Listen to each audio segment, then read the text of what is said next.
Hi, everybody. Hi, everyone. I'm Lorina. We're here again with Spirit Chats. I'm a psychic medium, crypto intuitive, healer, teacher. I do all those things. And it's your turn, Kimmie. You a remote viewer yet, too? You're not calling your. I don't call myself an official remote viewer. I do it, but I don't call myself an official remote viewer because I don't do it all the time. And I think to call yourself a remote viewer, you really have to do it all. That's my interpretation. Yeah. Yeah. So I got a pretty high standard for that. It's got a high level of detail and practice probably needed. Oh, yes. So like if you want to be a really good piano player, you practice every day, right? Yeah. It's kind of the same thing. Kimmie, healing medium, acupuncturist, combo practitioner, mostly crypto intuitive at the moment. So that's what I like to call myself these days. Awesome.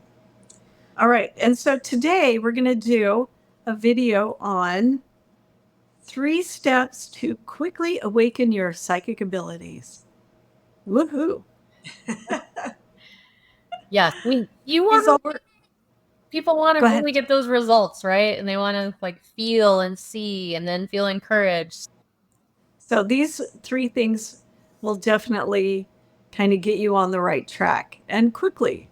You got to put the work into it. But I think these are pretty easy, actually. Do you want me to go or do you have anything to say? Lorina is the natural teacher here. So she's always got great techniques, lots of them. I mean, you have like endless things that that you've learned and share.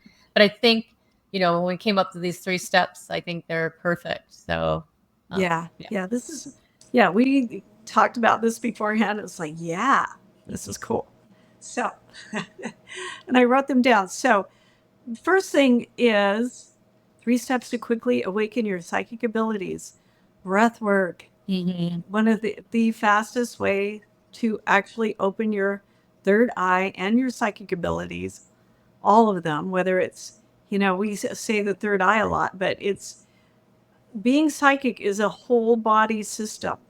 Yeah. It's not just your third eye. It's bringing in awareness and becoming an observer and then taking note of those observations. So people who are really good psychics have spent a lot of time observing, noticing. That's such a huge component to it that you have to be good at observing. You can actually imagine yourself rising above your head, like your awareness is up here and you're observing from that place of what's going on. And another really good analogy is a race car driver. Now, a race car driver, are they psychic? I don't know. But what they're doing in that place of there's a part of them that is observing, they know what's behind them, to the side of them, in front of them, and they have their goal in mind. They're using their perceptions all around them and being in the moment while moving forward in their goal.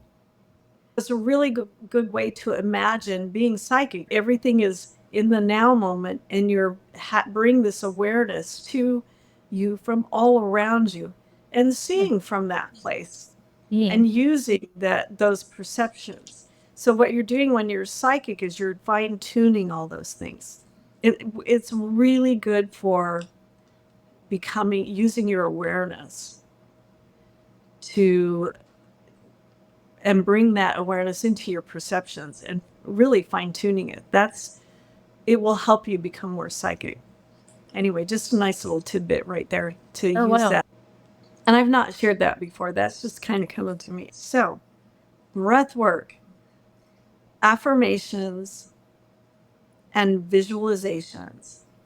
And then we're going to kind of talk about how to use them to actually help you become more psychic or to manifest being psychic awareness, because this definitely works. All right. Do you have any comments so far? No, not at the moment. I was going to say, though, before we move on to the 3 steps that you just mentioned, a little technique I've been playing with lately is I've been playing with the idea of being in the middle of a web, and if I want to know something, like plucking a part of the web, like asking something and then waiting for a vibration to come back and get the information. That's Creative perfect. I little love. process, but yeah. Yeah.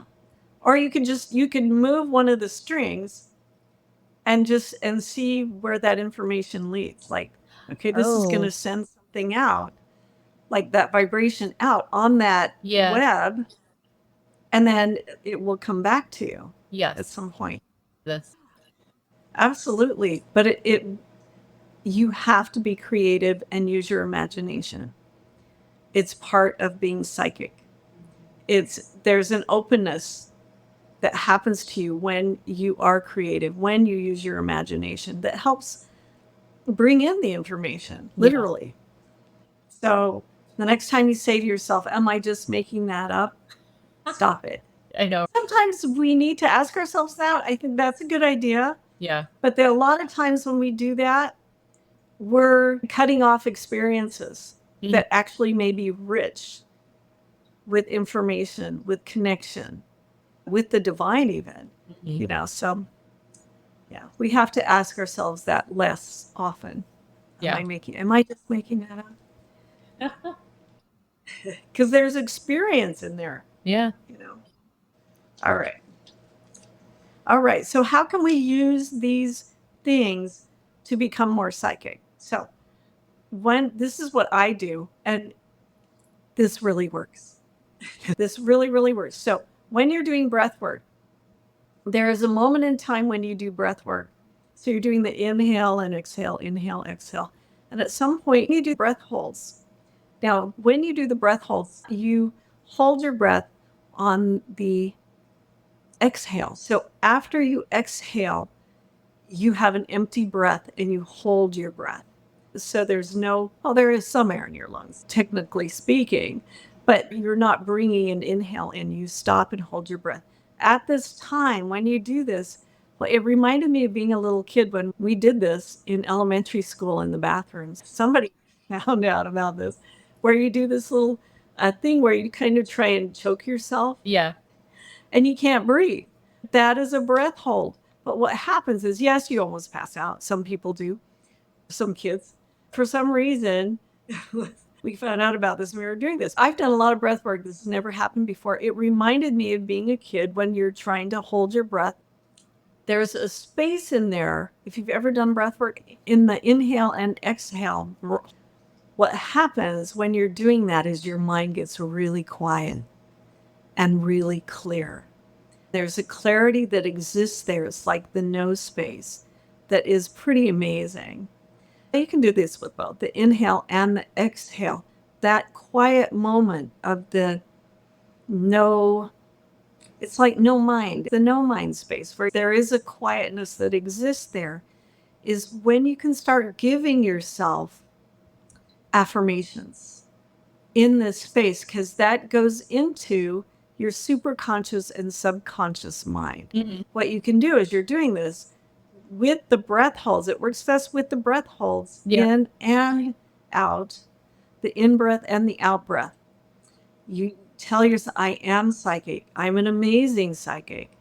I'm an amazing remote viewer. I am clairvoyant. All of my senses work when I choose to do this kind of work clearly and effectively. I can command when I am psychic.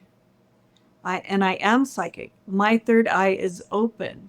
I am a medium. I'm an amazing medium. I connect with spirit. I connect with spirit when I want. I connect with people from the other side. I help people. You can do these affirmations while you're in that state, and it becomes extra powerful. We've all done affirmations. What was it in the 90s? We started doing affirmations. Yeah. You read this long list of affirmations. I am rich. I am and it didn't have this power behind it, because what would happen, because you're just reading them and then you're saying them over and over and over again in that state. What happens is, usually if you're just in kind of a regular everyday state of mind, you'd be like, well, I don't feel that way. And so what you believe about yourself is what is actually going to come up and out. Yeah. And you'd be like, well, this isn't working. And so what you can also, that is affirmations, being in this space of breath work, the in the breath hold in and the breath hold out. When you pull up the mula bandha and you hold in this space, which is really interesting. When you breathe up in breath work, when you're after you've like done the you did the exhale and you did the breath hold. You're doing these affirmations. Then at some point you breathe in, you squeeze the mula bandha, which is the root chakra. Bandha means lock or hold. So from your root chakra, you're pulling this, you're breathing in, you pull this energy up into your third eye and you hold your breath again. But you do a throat lock, interesting. Yeah. And it's called a bandha. You hold your neck like this because it holds it kind of keeps that energy. You pulled it up to your head, and there's a block that you're putting there by putting your head down. As you hold your breath again, but this time it's a full breath. So it's got the throat thing again. And then you do more of those affirmations. Make a list that really works for you and then do it. In Chinese medicine, holding these points around your neck and stuff. In Chinese medicine, there's a lot of, we call them ghost or spirit points in the neck. And if you study Chinese medicine, they're always talking about like if you like in the winter or if it's windy to like cover your neck, because energies, especially like wind being external invaders, which could be, you know, spirits or just the environmental elemental stuff getting in. So these points have like a really big connection to the spirit world. On top of that, like your head in Chinese medicine is heaven, considered heaven. Your body is considered earth, and your neck is like the in-between axis. So there's a lot of stuff to work with in your neck, you know, with like points and creating experiences. That makes sense. Wow. I think that's really interesting because literally that's what you do when you're pulling the breath up and then holding from that point, you do a neck lock. So interesting. Now, I haven't studied yoga enough to know why. Yeah. But I do know that. Yeah. Anyway, so from at that point, you also do these affirmations. Okay, next we're going to go into visualizations. From both of these points, with the breath work, you visualize what you want. Visualize what you want to create. But also beyond that, you don't just visualize it, you feel it. You feel it. And it becomes more of who you are as you feel it. So you visualize it and feel it as you're doing this, because once again, when you're in this state, it's kind of a no mind state. What happens is you're putting these messages into a deeper state, which is your subconscious and your superconscious, which is like superluminal. There's more power there in those states, and you will start embodying these things. Yeah. Yeah. So it will manifest faster what you want. Yeah. Specifically. So that's what we're talking about. Anyway, it's really, really cool. And what will happen as you do this, so you're doing the affirmations, you're doing visualizations. In the visualization of the thing, so imagine yourself like you want to be a medium. You think you have mediumistic abilities. Imagine yourself being a medium and feel it. Feel it within you. I'm standing in front of a bunch of people and I'm giving messages. I'm doing an amazing job. I'm connecting with spirit. This is like the most fun I've had in my whole life, doing this kind of stuff. I mean, and I love it. And feel yourself loving what you're doing. And so it becomes embodied, but in that state of mind where there is a lot of power in that. Yeah. So it's phenomenal technique. All you have to do is watch a YouTube video and then try it at home. It's that simple. When you do breath work on a regular basis, what can happen with doing these visualizations and the affirmations, it starts moving the stuff that's in the way. I mean, it literally will start moving the blocks. So you may have a few rough moments in time doing breath work, Yeah. you will become more psychic, because doing breath work, and especially pulling that breath up from the Mula Bandha, which is your root chakra, Hmm. and holding the breath and holding it in that space, what happens when you're doing, especially that up and down breathing, because you're creating this circuit of energy that starts moving up and around, you're starting to activate your Kundalini. I've had this experience, and it feels pretty amazing when you feel this energy moving through your body. When you're doing this work and focusing on that breath hold with the in breath, it activates the crystals in your pineal gland and makes them actually buzz, which creates DMT, Okay. which helps you become more psychic. Yeah. So that's why do breath work. And you'll feel better because it starts moving stuff out. You'll feel more grounded. You'll feel clearer. Things become easier. There are some bumps always along the way as you move stuff. That's natural. That's life. But you will start feeling more powerful. And these affirmations and visualizations that you do doing this breath work will help you become more psychic. I want to say guarantee it. I don't usually say things like that, but it will work. But when you do this work, you also have to get good at recognizing those are psychic impressions. It's a big part of it, Yeah. is bringing, so that's where the observer, becoming good at being an observer. Is this me? Is this you? Is it information coming in and my body's feeling? It's more difficult sometimes when it comes in emotionally through your body, Yeah. because sometimes we interpret that as, oh, that's me. Hmm. It's really easy to fall into that's just me. And all of a sudden I feel like crap. Yeah. What happened? Oh no, you're actually picking something up from somebody who's sitting across from you, who's had a really bad day, that kind of thing. So that's part of becoming an observer and having awareness and becoming better at this. What do you think? Well, I was going to say, I had a question about, like, say you're doing your affirmations and doing your visualizations. I was just approaching this from a healer point of view. Say you're somebody who's got like a belief anchored in, that's like got a lot of repressed emotion around it. Like if you look at a trauma or something, and say you're trying, you're out there and you're trying to do this work and create this new belief. Do you think that like that new belief overrides the old one, even though it might have like a lot of charge? I call it like a charge, like of energy. Mhm. All emotion Yeah. is energy in motion. But when it's repressed, it's stagnant.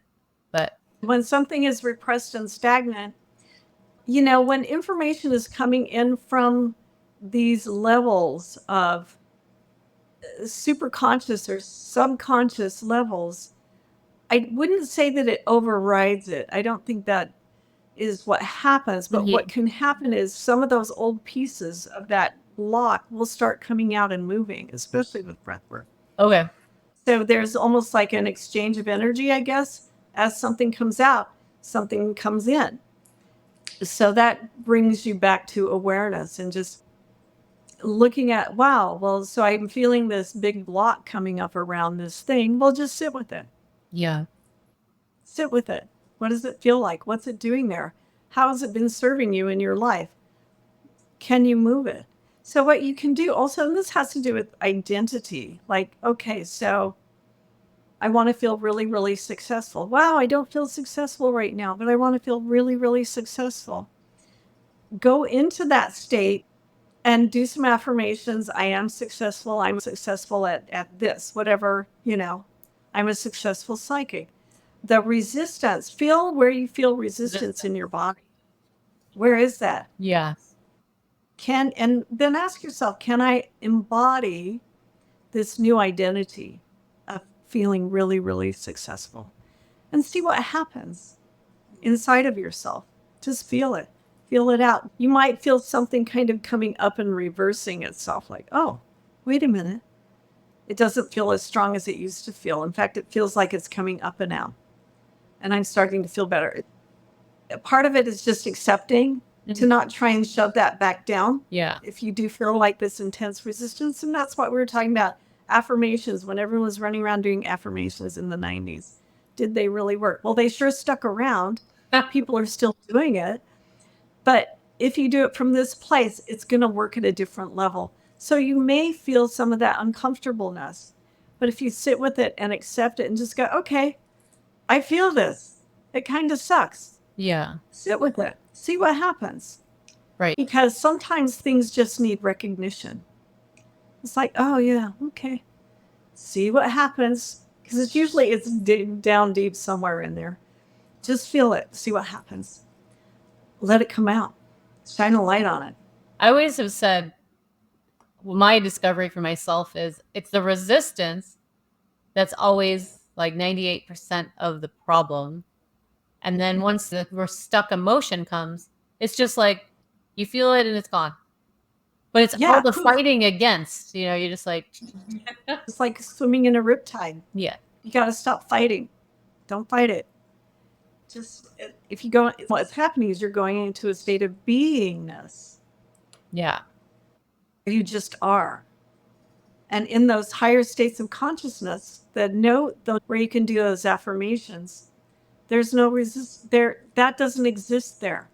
So there's power there. Mm-hmm. Anyway, I should try do more breath work. I don't really do a lot of breath work, but I know it's so powerful. I'll send you some links to some really good breath work. Oh, like, do you have a certain type of breath work that you recommend or prefer over others?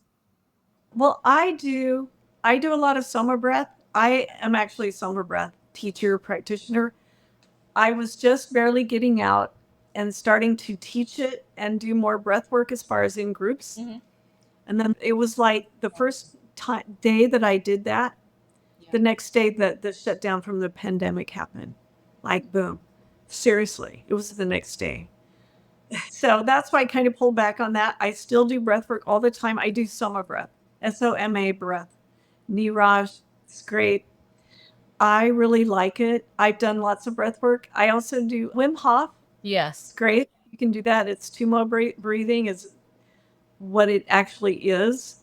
He didn't make it up. It's a pranayama breath work. This is all based on pranayama breath work. So if you really want to jump into breath work, explore pranayama. Okay. Kundalini yoga. There's a lot of pranayama in Kundalini yoga, which, helps raise your Kundalini. So, yeah. Wim Hof. Just don't hang out in a pool and do it by yourself. People die. And they passed out? Do not do this in water. That's why they always have you do it outside and then do the ice bath, right? Yeah. And I don't do the ice bath, and it's really hot out. It'd be really hard to do an ice bath right now. But you don't have to do that. Just, that's part of his system. Yeah. It's the tumo breathing, which is the breath holds. But there's some other techniques that he does that is not just tumo breathing. That's a little more advanced. I know somebody who is a Wim Hof teacher who taught us that in a circle. So that's why I know that. Yeah. A lot of men are attracted to Wim Hof. More women are attracted to Soma breath. That's what I do. There's some guy on YouTube. It's called Breathe with Sandy. Okay. He's got some great videos.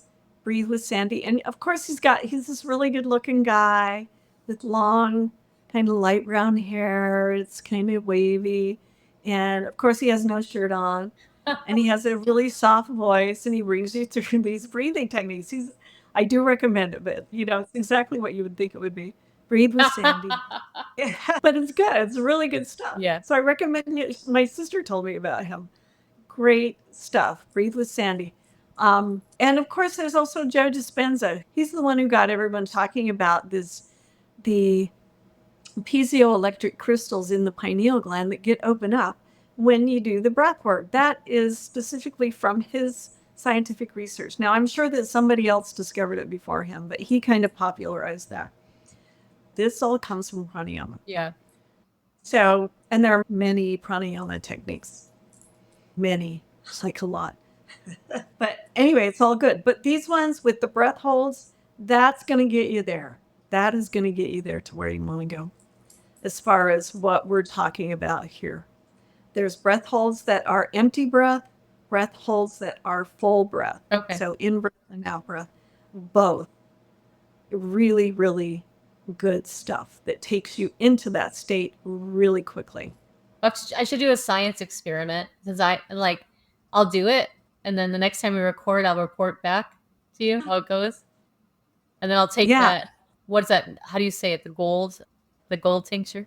Oh, monatomic gold. My third eye will just be like, take some monatomic gold, do some breath work and meditate, and then see if you can do some remote viewing or psychic work and see what happens. yeah, Be like, woo! super. No, seriously. Yeah. I'm feeling very experimental, Lorina. Like we should start doing some of this and then start doing some lives and reading some stuff. We could do that. I love it. So anyway, it's not difficult. This stuff is not difficult. Try the breath work. The thing is about the breath hold, when you do really intense breath work with breath holds, breath holding in or out, it can put stress on your brain. If you have seizures or anything like that, you probably shouldn't do that. Okay. That's important. People who are epileptic or have seizures, they should probably stay away from the breath holds. What about high blood pressure? Just curious. High blood pressure, I think, is okay. I mean, if you have extreme high blood pressure, then yeah, I wouldn't do hardcore breath work. You can still do breath work, but not what I'm talking about here. Because when I do breath work, it's pretty intense. It's amazing. The results are amazing. So please do this, everybody. Yes. Let us know how it goes for you. Yeah. And, and Soma Breath, they have a lot of YouTube videos too. So does Wim Hof. They all have a lot of YouTube videos. You can do that. Yeah, it's easy to find. Cool. All right. Awesome I think stuff. We're done. Stuff. All right. So I think we're done. Hey, everybody, please really get back to us. If you try this, let us know. This is really good stuff. We want to hear about it. Yeah. And it's exciting. Yes. Get results. Please do this. I mean it. Yes, she knows. Well, thank you, everybody. This is fun. Let us know how it goes. We'll see you soon. Like, subscribe. Yes, please share and subscribe. Bye, everybody. Like and subscribe for additional crypto intuitive readings, global predictions, and intuitive development education. If you would like a private reading with Kimmie or Lorina, please find our individual websites listed below. Please remember this information is for entertainment purposes only and should never be considered as professional financial advice.